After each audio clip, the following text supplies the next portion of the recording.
Praise the Lord. Langsung kita buka Alkitab. Hari ini kita akan belajar tentang doa sekali lagi. Saya berikan judul, mengalahkan rasa jemu dalam doa. Pernah merasa jenuh? Pasti pernah. Tapi rugi jika kita ikut perasaan kita lalu menyerah dalam doa. Karena doa itu setiap langkahnya lebih dekat ke penggenapan. Masalahnya hati kita itu cenderung putus asa. Itu problemanya. Kita buka dulu Lukas 18. Karena tidak percaya itu lebih mudah. Beriman itu penuh tantangan. Kalau kita beriman sama Tuhan, kita akan melawan semua setan. Tapi kalau kita mau ragu dan bimbang, rasanya semua orang dukung kita. Dunia sekeliling kita itu support agar kita kehilangan percaya. Aneh ya? Gravitasi itu bukan hanya fisik ya ternyata.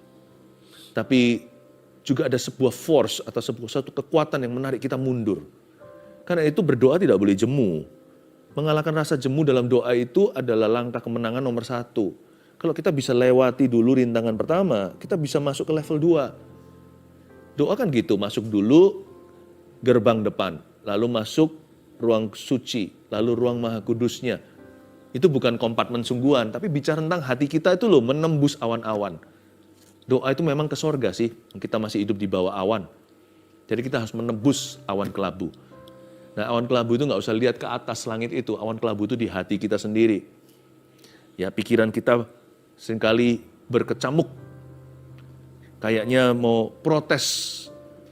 Seolah-olah kalau bisa hari ini, kalau bisa pikiran kita itu seringkali menipu. Kita diajari oleh pikiran sendiri untuk terburu-buru. Kalau enggak all or nothing sama Tuhan itu, kalau bisa ya sudah semua Tuhan. Kalau enggak aku tinggalkan.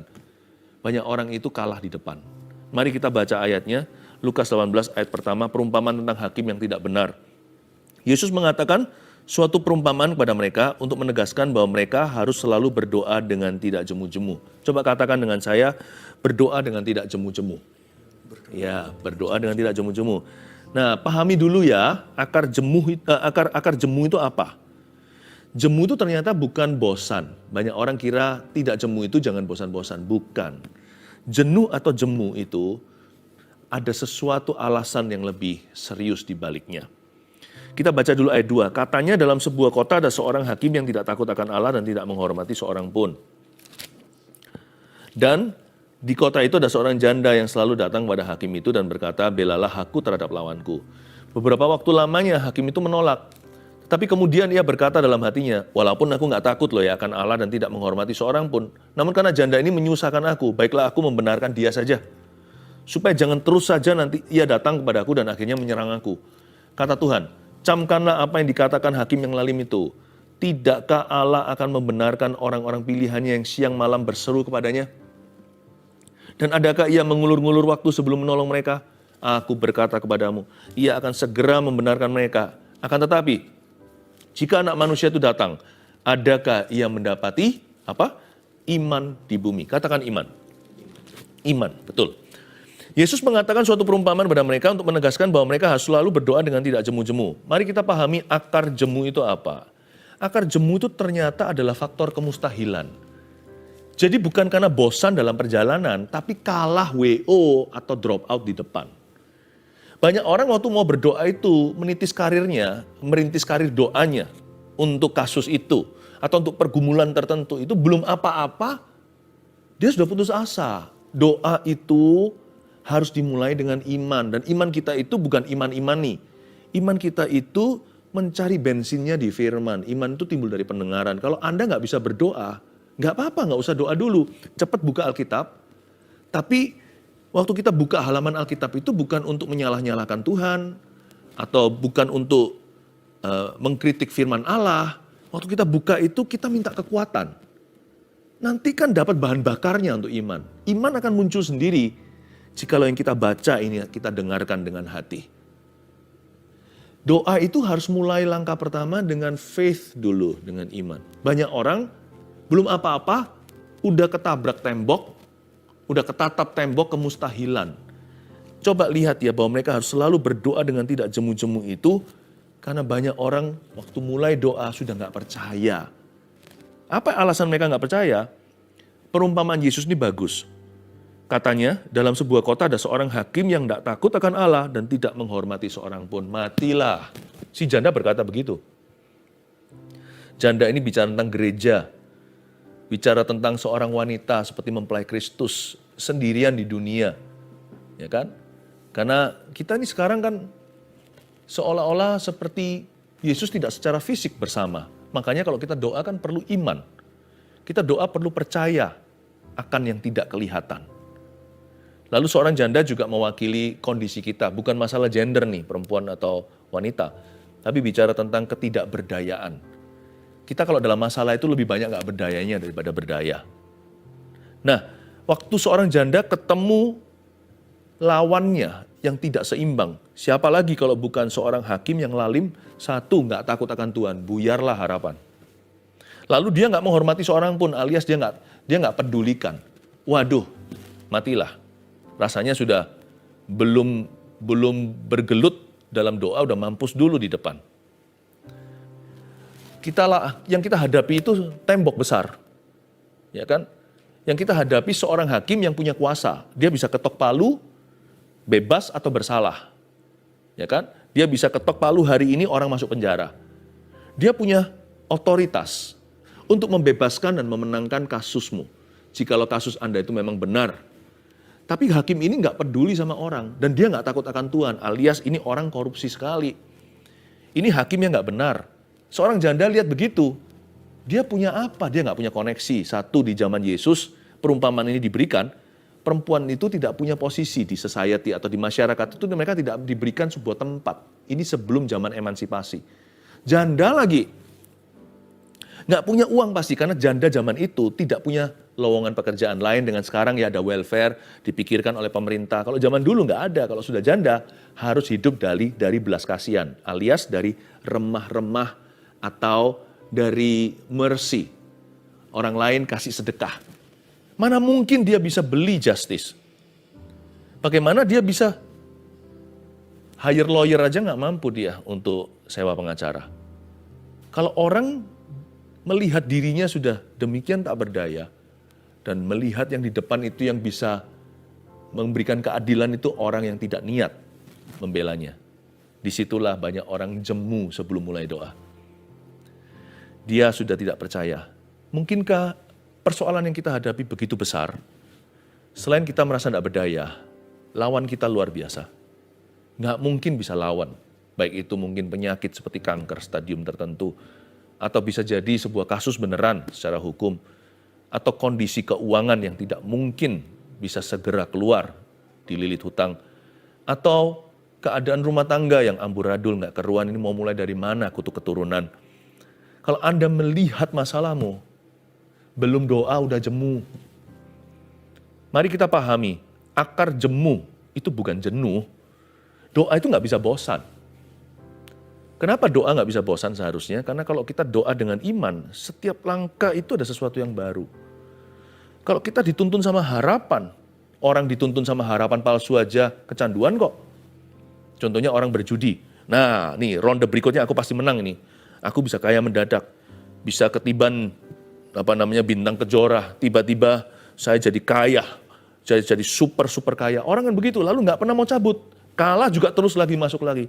Setelah kalah lagi, diterusin sampai habis semua. Kenapa? Pengharapan palsu aja bisa membuat orang bergairah. Kenapa doa itu tidak menggairahkan? Karena orang tidak melihat ujungnya. Dan mereka merasa, masa bisa? Belum apa-apa, sudah lempar handuk putih. Doa tanpa jemu itu nggak ada hubungannya dengan jenuh. Tapi kita tahu mustahil. Tapi doa itu adalah sebuah keputusan sengaja untuk melihat Dia yang lebih besar dari masalah kita. Nah, kalau doa kita kaki pertama sudah salah langkah, yang kita lihat adalah masalah, kita tidak akan berdoa. Berdoa sebentar pun langsung kecewa. Tapi jika yang kita agungkan adalah Dia yang ada di atas dan mengatasi masalah kita, Dia yang jauh lebih besar daripada semua roh dunia, doa kita akan dipenuhi dengan hope, pengharapan. Dan nanti setiap langkahnya akan ada kekuatan. Bahwa mereka harus berdoa dengan tidak cemu-cemu. Jangan lihat hakim yang lalim. Lihatlah hakim di atas segala hakim. Lihatlah Tuhan Yesus yang masih duduk di atas tahtanya. Memang dunia sekeliling kita itu lebih realita. Kiri kanan kita lihat mana mungkin, mana bisa. Karena manusia kalau bersandar pada pengertian sendiri, dia nggak bisa lihat lebih besar, lebih luas dari ruang otaknya. Otaknya yang hanya size segumpal tangan. Dia nggak bisa melihat lebih dari itu. Makanya dia putus pengharapan. Makanya doa nggak boleh pakai otak saja. Otak perlu dipakai, akal budi. Tapi doa harus dari iman. Karena iman itu melihat yang nggak kelihatan. Menembus awan-awan. Memang iman itu bawa kita ke sorga. Meskipun badan kita masih di sini. Karena kalau bukan iman, kita nggak mungkin bisa bebas dari realita di kanan kiri kita. Karena yang kita lihat itu yang kita percayai. Yang kita rasakan panca indera itulah realita. Tapi iman itu membawa kita jauh di atas semua itu. Melihat kepada Dia yang duduk di atas tahta. Nggak tahu gimana kalau ditanya secara rasional, secara logika saya nggak bisa jawab. Bagaimana jalan keluarnya? I don't know. Tapi saya tahu Tuhan pegang kendali. Even though seolah-olah semuanya itu runtuh. Biarkan hatiku dan batinku habis lenyap. 1000 rebah di kananku. Di kiriku 10.000 di sebelah kanan. Tapi nggak tahu gimana Anda bisa menjawab pada teman dekat yang bertanya, kamu kenapa masih beriman? I don't know, brother. I don't know, sister. Aku nggak tahu. Pokoknya aku tahu. Aku tahu Dia pegang kendali. Aku tahu semua indah pada waktunya. Aku tahu Dia tidak meninggalkan aku. Aku tahu Dia akan menolongku. Itu membypass atau menembus atau melewatkan hakim yang lalim. Langsung naik banding ke hakim yang adil.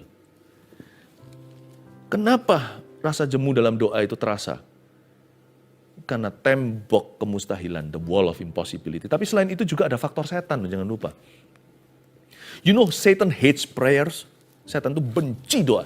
Karena dia tahu kuasa doa itu seperti apa. Kalau bisa nih, seperti pencobaan membunuh bayi Yesus, kalau bisa dibunuh dulu sebelum jadi Mesias.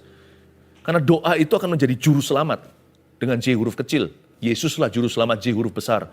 Tokoh di balik setiap jawaban doamu, itulah Dia. Tapi kalau bisa itu digugurkan dulu. Seperti Musa. Di zaman Musa, bayi-bayi Yahudi dibunuh semua. Ya kan? Di Bethlehem. Sampai berapa orang tak bersalah, nyawa tak bersalah, bayi-bayi itu dibunuh oleh Herodes. Karena ketakutan, jangan sampai ada pembebas. Setan itu sama yang menyurupi mereka semuanya, baik Firaun maupun Herodes. Dia tahu kalau mau mengalahkan doa, dikalahkan di awal-awal. Hancurkan di depan. Sebelum doa ketika masih dalam bentuk benih, sebelum dia menetas menjadi kuasa Allah. Wah, you have to know that the devil hates prayers. Makanya itu setan paling rajin, tahu nggak menabur apa? Salah satu bentuk tipu muslihat yang paling bahaya. Dalam bahasa Inggrisnya, seeds of discouragement. Yaitu benih-benih keputusasaan. Itu paling umum. The most common. Setan itu punya produk, ada yang elit, ada yang apa. Tetapi kalau bicara soal volume, yang betul-betul mass produce, seperti pabrik besar, itu print terus, atau produksi, tak pernah berhenti. Itu semua orang pasti pernah kena. Itu namanya putus asa atau kecewa. Berapa banyak anak-anak Tuhan kecewa sama hidup, kecewa sama Tuhan, terus putus asa, putus pengharapan, down. Itu paling gampang, karena setan punya banyak itu. Millions, punya jutaan benih seperti itu atau miliaran.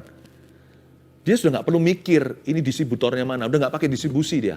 Dia tinggal lempar kanan kiri. Itu seperti debu di udara. Hati-hati dengan roh putus asa. Tahukah yang melawan doa Anda namanya Satan? Dan setan itu bukanlah rekayasa pikiran manusia. He's a real individual. Dia adalah seorang pribadi yang nyata. Dengan sepertiga bintang yang di bawah komandonya. Dan semuanya itu tahu bahwa yang paling mempan di hati orang-orang yang berdoa adalah discouragement atau putus pengharapan.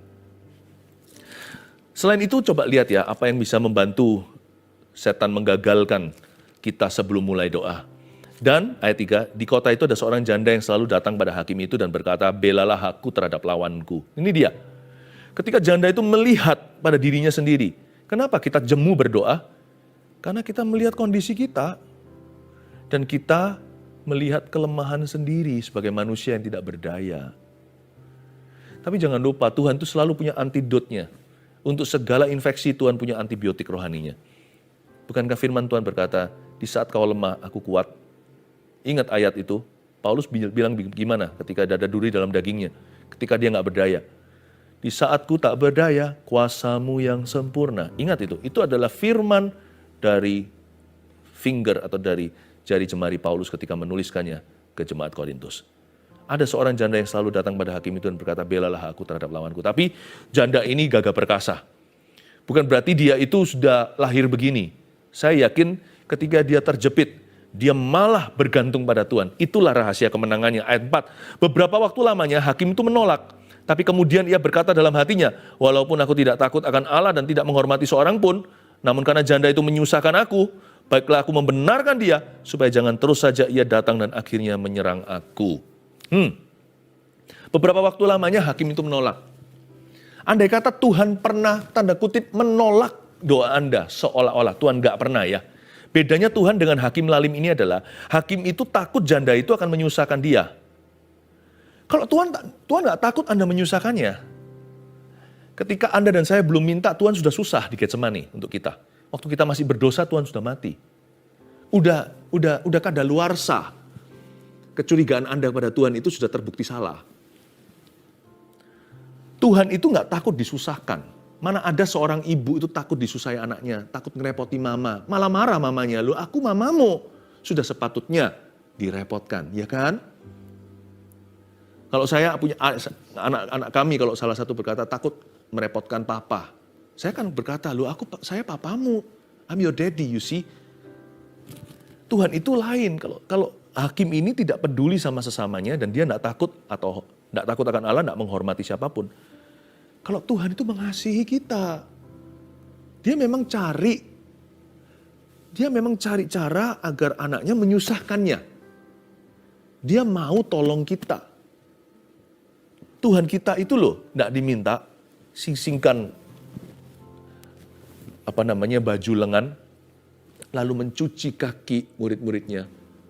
Kok mau ya Tuhan mengotor-ngotori dirinya? Kaki itu kan kotor, nggak bersih, bau lagi. Zaman itu orang-orang pakai sandal gitu berdebu.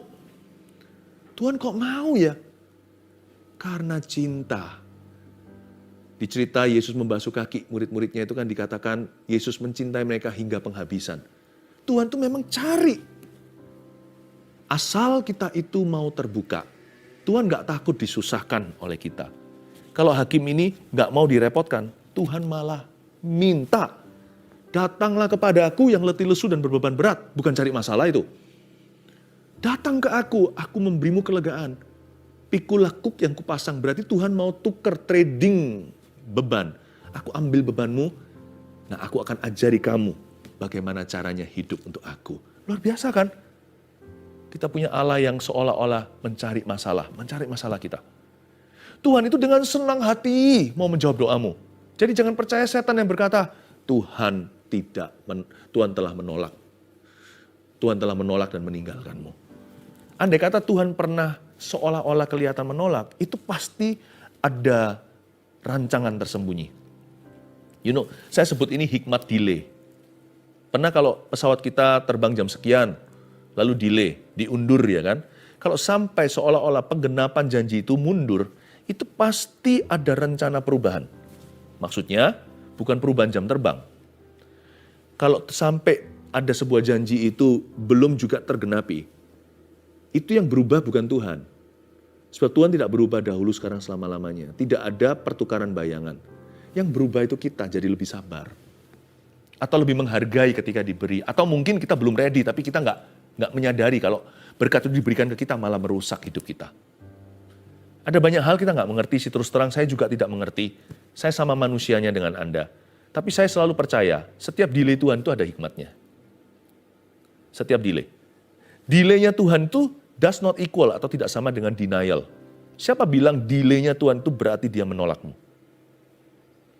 Setiap delay yang Tuhan izinkan dalam hidup kita. Jikalau beberapa waktu lamanya hakim itu menolak, ayat 4, padahal Tuhan bukanlah hakim yang lalim itu. Tuhan adalah Bapa yang Maha Kasih. Kalau sampai ada sesuatu diundur, itu karena Tuhan mencari sebuah perubahan di dalam diri kita terlebih dahulu yang sifatnya lebih kekal daripada itu yang kita inginkan di dunia. Nah, saya tunjukkan ya hakim ini ngomong apa. Ayat 5, namun karena janda itu menyusahkan aku, baiklah aku membenarkan dia. Supaya jangan terus saja ia datang dan akhirnya menyerang aku. Kata menyerang aku dalam bahasa Yunani itu stun me. Stun me itu kayak Tuhan itu seperti orang bergelut ya, bergulat gitu ya. Lalu ada yang dikunci. Ya kan, lehernya dibawa begitu atau di antara lututnya seperti jujitsu dikunci begitu sampai dia harus tap begini. Sudah. Referee harus pisahkan supaya jangan sampai patah tulang.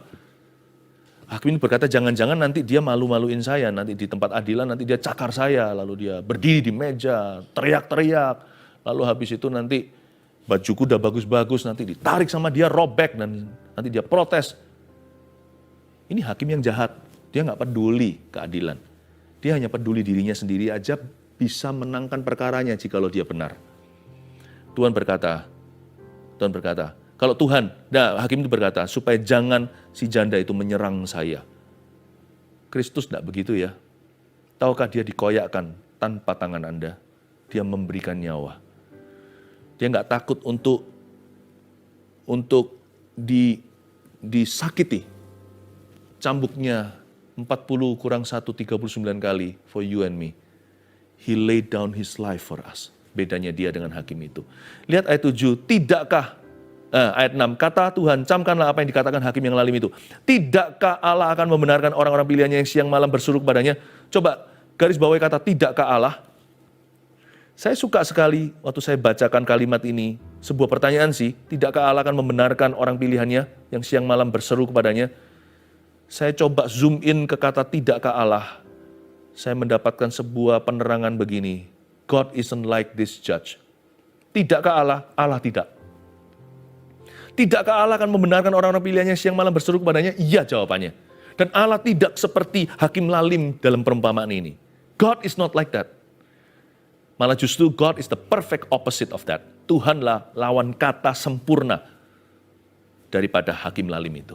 Dialah Bapa yang kasih. Dan adakah ia mengulur-ngulur waktu sebelum menolong mereka? Mari kita jawab sendiri. Jawabannya tidak. Tuhan tidak akan mengulur waktu sebelum menolong mereka. Makanya itu setiap delay ada hikmatnya. Aku berkata kepadamu, ia akan segera membenarkan mereka. Akan tetapi jika anak manusia itu datang, adakah ia mendapati iman di bumi? Begini loh. Agar kita doa tidak jemu-jemu itu pakai iman demikian. 1, 2, 3 catat poin-poin sederhana. Ya, berdoalah dengan tidak jemu, mari kita kalahkan rasa jemu di dalam doa kita. Supaya kita melihat mujizat dan kemuliaan Allah. 1, bergairahlah dalam doa. Sebab Tuhan sangat mengasihi kita. Tuliskan itu. Karena Tuhan sama sekali tidak seperti hakim yang lalim ini. Kalau hakim itu nggak peduli, Tuhan sangat interest dengan hidup Anda dan saya. Itu bedanya. Hakim itu don't care about you. Kalau Tuhan Yesus lain, dia sudah mati untuk kita. Dia nggak takut disakiti karena dia sudah pernah sakit untuk Anda dan saya. Malah sekarang, ya habis manis sepah dibuang katanya orang. Kalau Yesus habis sakit, manis akan datang. Masa mungkin Roma 8 tidak digenapi kalau Tuhan Allah Bapa memberikan bahkan putranya yang tunggal ke kita. Masa dia akan pelit hal yang lain? Putra aja, putra mahkota diberikan. Saya nggak ajarkan ini untuk kita manipulasi, minta sesuatu yang mencobai Tuhan. Bukan. Tapi jangan curiga dong sama Allah. Anak tunggalnya pun diberikan kepada kita. Masa yang lain-lain Tuhan akan pelit sih? Habis pahit, manis akan datang. Bergairahlah dalam doa. Bergairahlah, be passionate. Our God cares for us. Allah kita peduli sama kita, itu peduli wholeheartedly, segenap hati, segenap nyawa. Banyak orang hanya bisa mengucapkan I love you, tidak teruji ya kan? Kadang-kadang bisa aja gombalan. Kalau Tuhan udah gak ada ruang untuk begitu. Kata-kata I love you dibuktikan dengan mati di Kalvari. Sebelum Anda menyadari, sebelum kita terima Yesus, sebelum kita nangis-nangis berkata, Tuhan ampuni dosaku. Dia udah mati untuk orang jahat seperti Anda dan saya. Tuhan kita itu adalah Allah yang paling cincai. Gak ada Tuhan seperti itu. Tuhan kita itu memberikan tanpa mengungkit-ungkit masa lalu. Tapi kenapa Pastor Philip kok doa gak belum dikasih? Sabar dong. Pasti ada sesuatu, buktinya masih ngotot, kenapa gak dikasih-kasih? Tuhan itu, dasar gini-gini. Nah, akhirnya saya ngerti langsung di depan mata, kenapa belum dikasih. Kalau sampai dikasih, dia akan kehilangan nyawa. Karena dia ngotot sekali minta itu, sekali dikasih, dia akan seperti orang kusta yang 9 tidak kembali. Karena memang dia dapat berhalanya. Sebab yang dia cinta bukan Tuhan. Buktinya nggak dikasih bisa marah tuh sama Tuhan, padahal orang yang patutnya masuk neraka loh selayaknya. Tuhan nggak kasih apa-apa juga nggak apa-apa. Kita nggak masuk neraka aja, masuk surga aja, udah super kamsya. Udah super duper terima kasih. Masih bisa marah, masih kita bisa tuding-tuding surga dan berkata, kenapa, mengapa?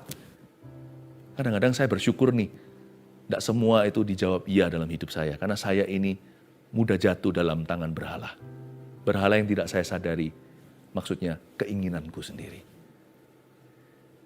Tenanglah, Tuhan yang cinta itu Tuhan yang paling ngerti. Spare part kita itu semua dari Dia. Tuhan yang paling ngerti seluk-beluk hati kita sendiri yang kita sendiri tidak pahami. Bahkan ibu yang melahirkan kita pun tidak mengenal kita segitu.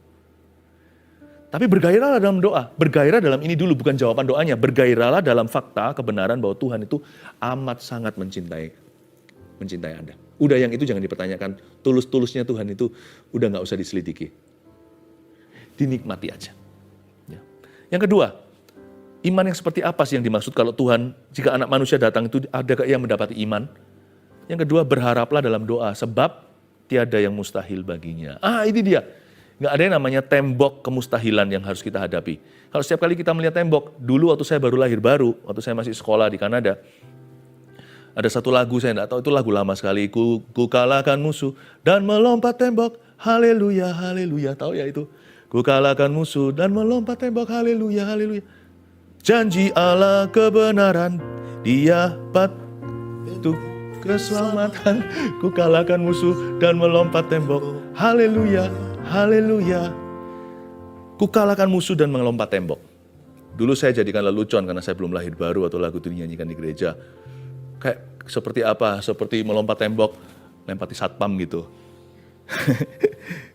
saya dulu nggak waktu belum kenal Tuhan, tapi setelah itu saya ngerti ada banyak hikmat ya dalam lagu itu. Itu pun firman Tuhan loh. Ini lagu dari Alkitab. Bahwa setiap kali kita menghadapi tembok kemustahilan, Allah kita itu, every time saya menghadapi sebuah wall of impossibility, saya melihat Allahku adalah Allahnya possibilitas. Setiap kali saya menghadapi tidak mungkin, bagi Allah selalu mungkin. Jadi setiap kali saya lihat tembok segede itu, berarti imanku akan bertumbuh lebih gede dari tembok itu. Lebih tinggi, ku lompati. Kenapa? Kalau imanku pada Allah, tembok apapun itu jadi ukuran standar untuk saya melompatinya. There's no wall of impossibility. Berharaplah dalam doa, dan doa menjadi bergairah. Karena kita berharap kepada Dia yang tiada mustahil bagi dirinya. Yang ketiga, bertekunlah dalam doa. Ini dia. Ini banyak orang gugur di sini. Bertekunlah dalam doa, sabar-sabar. Sebab tangan Tuhan sedang bekerja. Masalahnya tangan berlubang paku itu nggak kelihatan sih pekerjaannya. This is the kind of faith in not sebuah iman tanpa melihat yang Yesus ingin temukan jikalau anak manusia itu datang, cek hidup kita, punyakah kita, apakah kita memiliki iman yang brand ini, iman yang tanpa melihat, the kind of faith without seeing. Kenapa Pastor Philip kok saya punya iman nggak boleh tipe iman yang nggak melihat? Karena tangan yang bekerja itu nggak kelihatan masalahnya. The invisible hand. Kayaknya nggak ada kemajuan. Saya doa-doa setahun, mana kemajuannya? 3 tahun, mana kemajuannya? Seolah-olah enggak. Tapi tangan itu sedang bekerja. Percayalah. Tangan berlubang paku itu sedang bergerilya. Pekerjaannya itu tidak nyata di depan mata. Tapi pekerjaannya nyata dalam hidup orang yang percaya. Pernah waktu saya doakan salah satu anggota keluarga untuk terima Tuhan, kok enggak kunjung ada tanda. Tapi lihat ya, saya berdoa, untung saya enggak kecewa. Ternyata teman-teman beliau satu persatu terima Tuhan. Seolah-olah saya diizinkan kekasih kami ini dikepung kanan kiri oleh orang-orang yang lahir baru yang ada dalam circle atau lingkarannya. Tepat waktunya semua indah. Akhirnya beliau terima Tuhan. Coba bayangkan, andai kata saya kecewa di tengah. Cara Allah itu berbeda-beda dengan orang tertentu seperti konfrontasi langsung. Ada orang tertentu itu dikepung dulu pelan-pelan, jadi dengan lembut dirangkul untuk masuk ke dalam kerajaannya. Tangan itu bekerja. baik keselamatan, kesembuhan, ataupun pertolongan dalam kehidupan Anda. Tangan Tuhan sedang merendah, bahkan ada lagunya. Betul itu. Anak kalau begitu mana anaknya? Mana anaknya 9 bulan? Mana anaknya? Lalu digugurkan kan sayang. Rugi cepat menyerah saat kehamilan. Doa itu seperti mengandung sesuatu. Mungkin tunggu 9 bulan itu kita nggak bisa sabar lagi. Tapi percayalah, waktu perutnya mama belum besar, seorang perempuan yang hamil, lalu mulai gede gitu, Anda nggak tahu, yang kelihatan hanyalah gundukannya saja. Tapi inside, tangan Tuhan sedang merendah setiap bagian tubuh yang begitu kompleks, biologi manusia. God is working in the dark. Allah sedang bekerja di tempat yang gelap, di mata manusia yang tidak punya X-ray supranatural, melihat tangan dan jari Tuhan sedang merendah jawabanmu. Makanya perlu bertekun. Bergairah nomor 1 tadi, lalu habis itu berharap terus. Lalu bertekun hingga janji itu diberikan, sekalipun kadang-kadang tidak sesuai ekspektasimu. Inilah satu-satunya antidot doa tidak jemu. Gimana kira kita mengalahkan rasa jemu dalam doa? Hingga doa kita melihat penggenapan. 1, bergairahlah dalam doa, sebab Tuhan sangat mengasihi kita. 2, berharaplah dalam doa, sebab tiada yang mustahil baginya. 3, bertekunlah dalam doa, sebab tangan Tuhan sedang bekerja. Haleluya.